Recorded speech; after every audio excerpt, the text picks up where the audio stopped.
దేవునిచే నడిపించబడేటప్పుడు కొన్నిసార్లు మనకు అర్థము కానట్లుగా ఆయన మార్గము ఉండి, మనకు తెలియని అవగాహన లేని ప్రదేశాలకు మనుషుల యొద్దకు తీసుకొని వెళ్ళి నిలబెట్టి, అక్కడ మన ద్వారా ప్రకృతికి మించిన మహాద్భుతాలు జరిగే విధంగా దేవుడు మనలను వారి ఎదుట వాడుకుంటారు.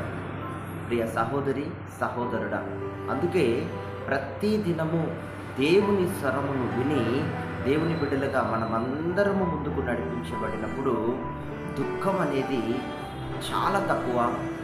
దేవుని సన్నిధిలో విజయోత్సవముగా మనము ఊరేగించబడతాము.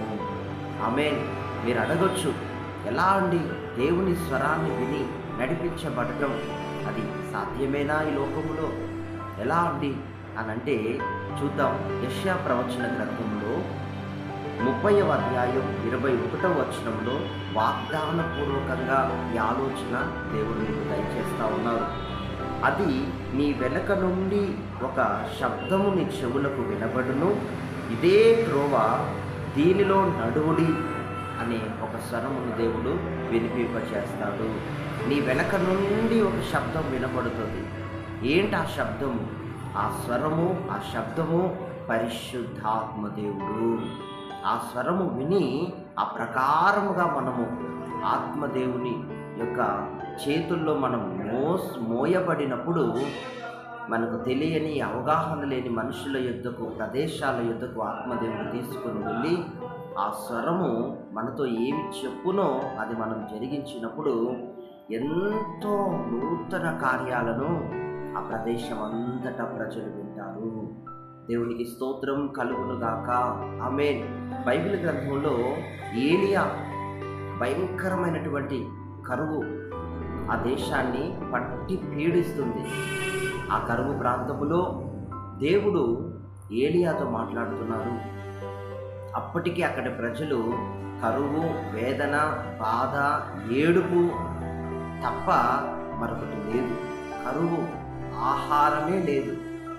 అటువంటి సమయంలో ఏలియాతో దేవుడు మాట్లాడుతున్నాడు, నీవు ఒక విధవరాలు యొక్క గృహమునకు చేరాలి, అక్కడ నేను నిన్ను పోషించాలనుకుంటున్నాను అన్నప్పుడు ఒక విధవరాలి గృహానికి అతను చేరినప్పుడు అది సారీపతు అనే గ్రామం.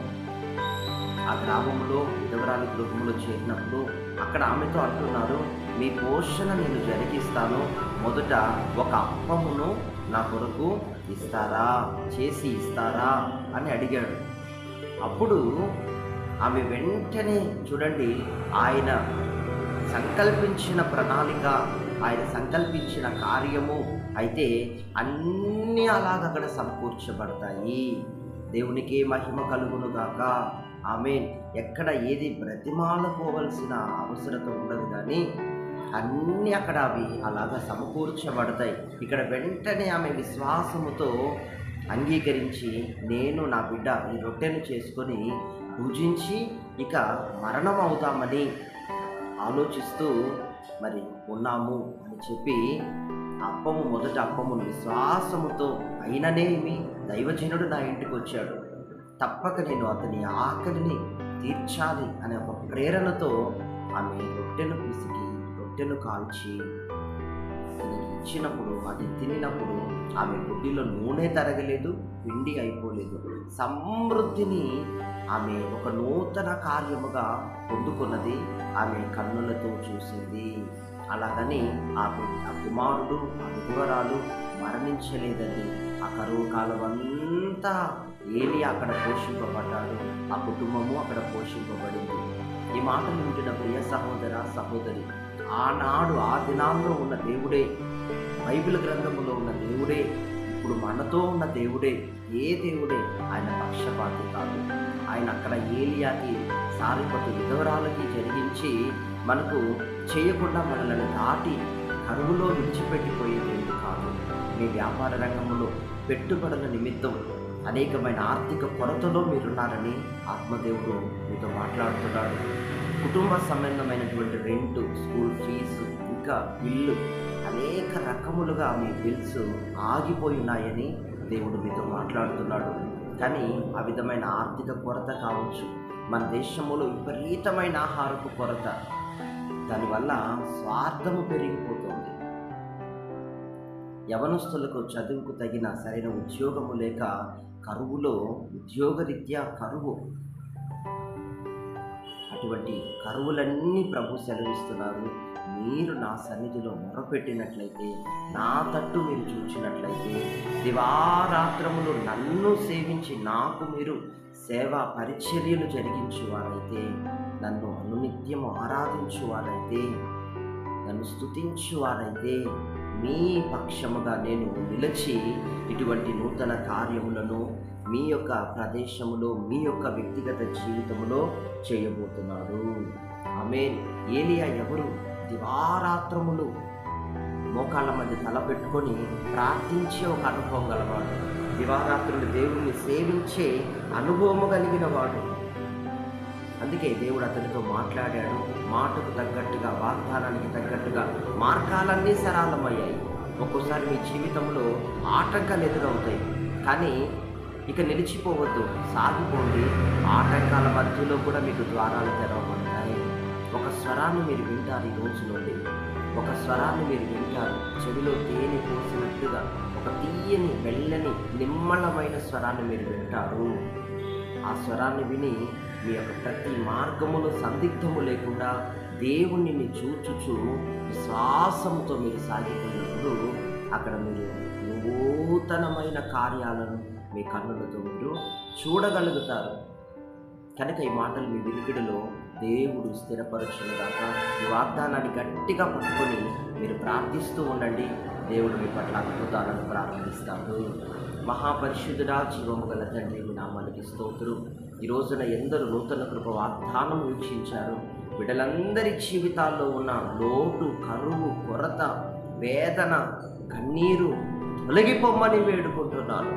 మీ వాక్కు ద్వారా వారి సమస్త యావత్ బాధలు తొలగించినందుకు, పరిష్కరించినందుకు స్తోత్రం. మీ సన్నిధానములో ప్రతి ఒక్కరు సాక్షులుగా కనబడబోతున్నందుకు స్తోత్రము నాయన. ఈ దినాలలో గొప్ప ఉజ్జీవకర్తలుగా మేము ఉండటానికి, ఆత్మీయతలో బలమైన వారిగా ఉండటానికి ఈ వాగ్దానము దయచేస్తూ ఉంటున్నారు. ఏలియాని కరువులో మీరు ఒక విధవరాలి ద్వారా పోషించారయ్యా. ఆ కుటుంబము చనిపోలేదు, ఏరియా మరణము కాలేదయ్యా. కరువు కాలమంతా పోషింపబడ్డారు. మీ యొక్క ఆనందము, మీ యొక్క సంతోషమును వారు అనుభవించారు నాయన. నీకు స్తోత్రం. ఇదిగో నా కొరకు, ఇదిగో వీక్షిస్తున్న బిడ్డల కొరకు మీరు ఎట్టి మార్గాలు తెరవాలని మీ ప్రణాళికను సిద్ధం చేశారో ఆ ప్రణాళికలన్నీ వాటంతట అవి తెరుచుకొనులాగున మీ బిడ్డలుగా ఆ నూతన కార్యాలన్నీ మా కన్నులతో మేము చూచి మిక్కిలి ఆనందించేలాగున మీరు నూతన కార్యాలు చేయమని, గొప్ప కార్యాలు దినం చేయమని, సమస్త ఘనత, మహిమ, ప్రభావాలు మీరు పొందుకోమని నజరేయుడగు యేసు నామములో ప్రార్థిస్తున్నాం తండ్రి. God bless you. ఈ మాటలు మీ వినికిడిలో స్థిరపరచబడును గాక. ఆమేన్. అంతేకాకుండా ఈ అనుదిన వాగ్దానాల కార్యక్రమాలను తప్పక మీరు లైక్ చేయండి, సబ్స్క్రైబ్ చేయండి, షేర్ చేయండి, అనేకులకు తెలియచేయండి ఛానల్ని.